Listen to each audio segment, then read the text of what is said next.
Bonjour à tous et bienvenue pour cette nouvelle vidéo dans le cadre du PLIB, donc du prix littéraire de l'imaginaire Booktuber. Donc je le rappelle, c'est un prix en fait qui va récompenser le meilleur livre francophone en fait qui est sorti de l'année précédente,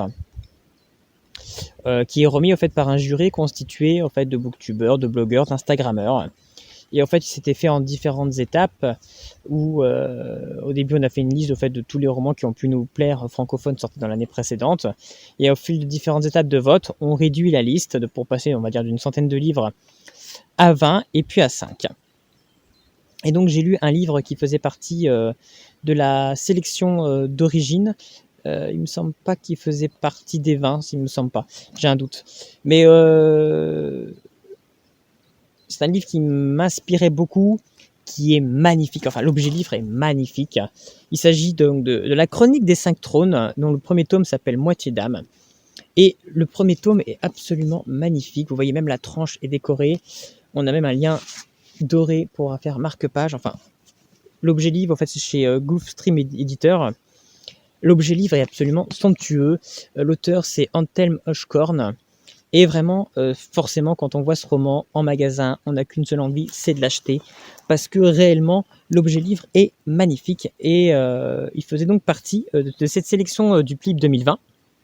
J'avais très envie de le lire.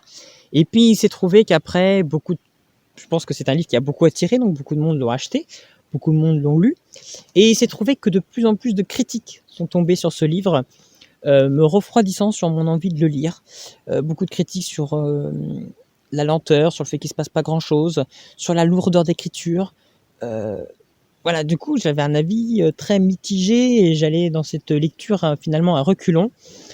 Et concrètement, je vais donc rentrer dans cette vidéo sur mon avis global sur ce livre et sur l'histoire et sur ce que j'en ai pensé. Mais concrètement, je ne comprends pas en fait les critiques qu'il y a eu sur ce livre. Parce que concrètement, même si sur certains points je peux comprendre, sur d'autres je ne comprends pas du tout les critiques. Moi, j'ai passé un agréable moment de lecture sur ce roman. Et la plupart des critiques, j'y reviendrai, je ne comprends pas parce qu'en fait, pour moi, certaines critiques qu'il y a eu, au contraire, c'est la force de ce livre. Donc, je n'ai pas forcément compris cette déception qu'il y a eu sur ce livre, sur ce roman.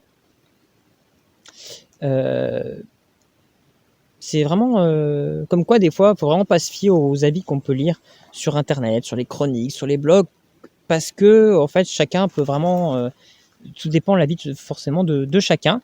Et c'est vrai que c'est quand même dommage parce que ce livre a vraiment été extrêmement critiqué et j'ai vu peu d'avis positifs passer. Donc, de par cette vidéo, je vais essayer de redorer un peu le blason de ce roman. Mais Moitié d'âme, déjà, qu'est-ce que c'est? Moitié d'âme est un livre de fantasy qui nous pose dans un monde complètement imaginaire où en fait il existe la magerie, comme il l'appelle. Donc c'est une sorte de magie, on l'a bien compris, qui existe, qui a limite beaucoup disparu de ce monde, parce qu'avant il était extrêmement pratiqué en fait par ce qu'on appelle les fae, mais ce petit peuple a disparu suite à une guerre de trône entre les humains et les fae, et elles ont disparu avec la magie. Mais avant ça, elles avaient réussi à l'apprendre aux hommes, et les hommes peuvent arriver à utiliser la fae qu'en fait que à deux, peuvent utiliser la magie que à deux. Voilà, c'est une magie qui peut se faire que à deux. S'ils sont seuls, ils ne peuvent pas l'utiliser, ils ne peuvent pas l'exploiter. Donc on est dans ce monde où en fait donc la magie a disparu, elle est contrôlée en fait par une population on va dire de favorisée, qui en général est un petit peu comme une office de police dans les villes, un petit peu comme une sorte de commissaire dans les villes. Et en fait on est dans le nord, on se retrouve en fait dans le royaume de l'hiver, au sein de la Silverie où vivaient avant des failles de l'hiver.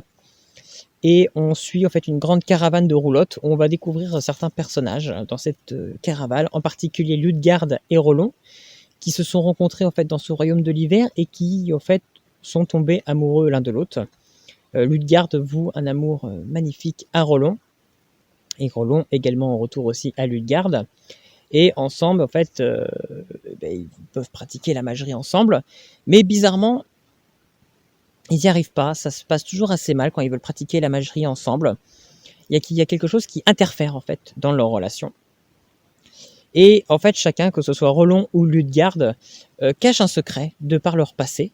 Ludegarde cache un secret en fait où elle a fui en fait un mariage arrangé qui ne l'intéressait pas, parce qu'en fait c'est un petit peu dans ce monde en fait les mariages sont beaucoup arrangés entre les mages en fait pour qu'ils fassent la magie ensemble, parce que Ludegarde est une mage en fait soigneuse, elle est une mage du printemps où elle est plutôt là pour guérir les gens. Et Roland cache également un secret qui est vraiment en fait le centre de l'histoire, le secret qu'il va cacher.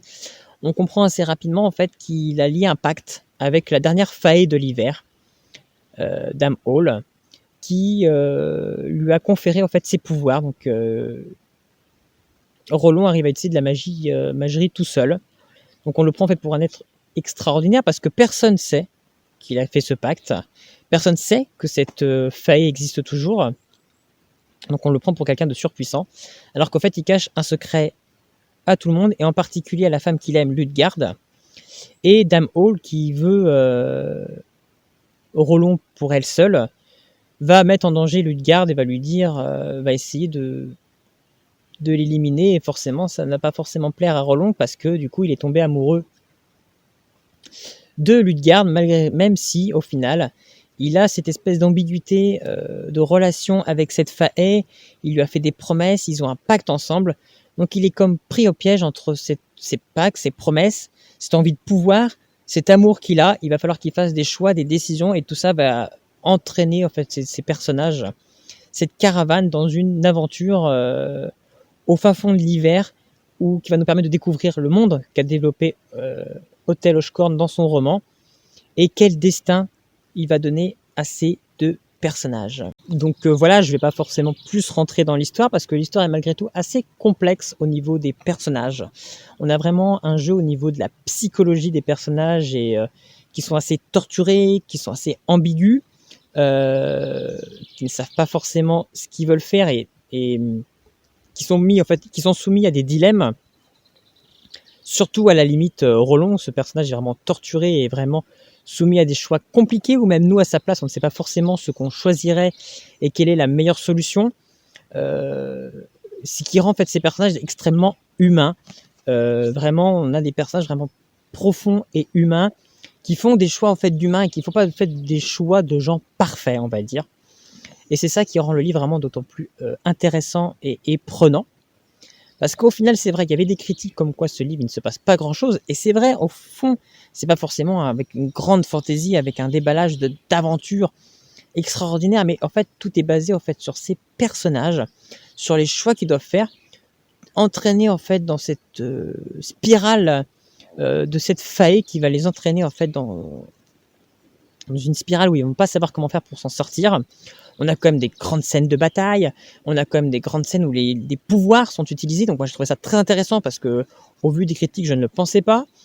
On a critiqué pas mal en fait le style d'écriture, que c'était lourd, beaucoup de descriptions.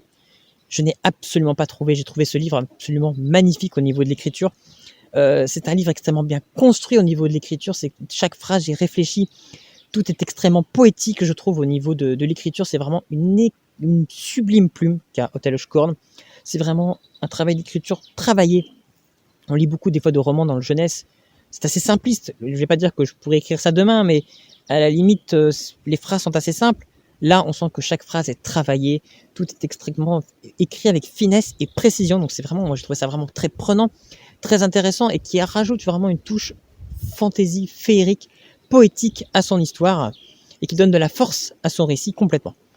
Les personnages sont vraiment très profonds, même si j'aurais aimé qu'on voit un petit peu plus les personnages en fait, enfin certains personnages en l'occurrence de la caravane, peut-être se centrer un peu plus sur eux, d'autant plus que c'est des personnages qu'on va voir jusqu'au bout, donc leur donner un peu plus de background, un peu plus d'histoire, contrairement à d'autres personnages qui ont été développés et qui étaient pourtant, j'adorais ces personnages, mais que je n'ai pas vu en fait l'intérêt de ces personnages. En fait, j'ai pas compris pourquoi on a passé autant de temps, autant de chapitres sur ces personnages, parce que en fait, limite, on pourrait les enlever de l'histoire.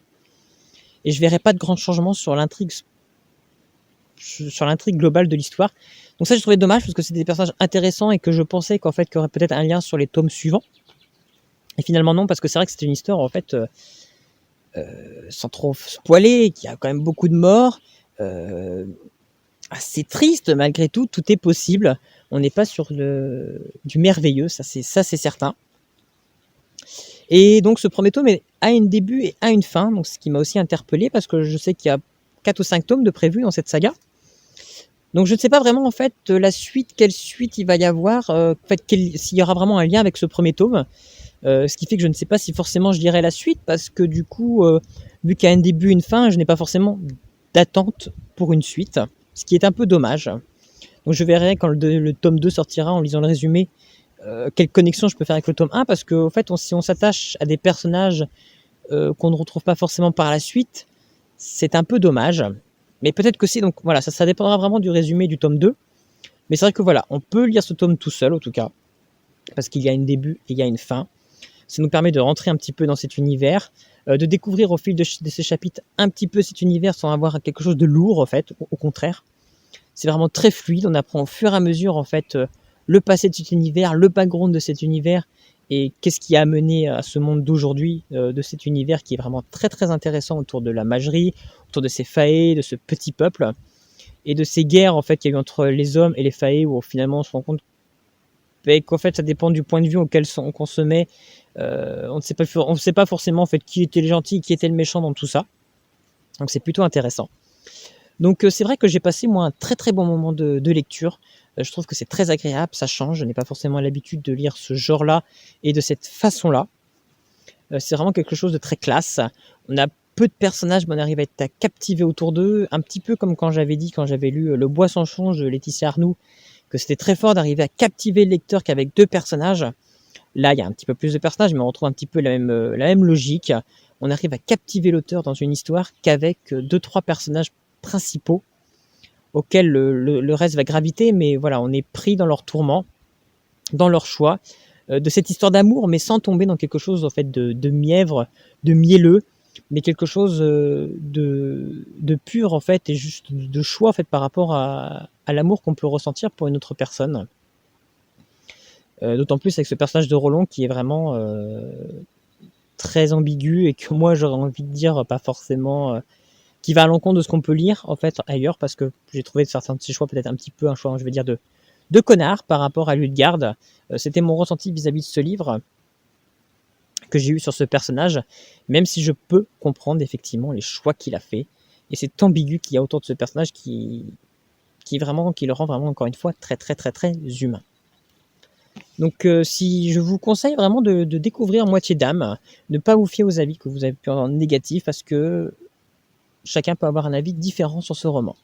Donc si vous aussi vous avez lu Moitié d'âme, n'hésitez pas à me dire ce que vous en avez pensé. Et puis sinon, on se retrouve bientôt pour une prochaine vidéo. Je vous remercie encore pour votre écoute et à bientôt.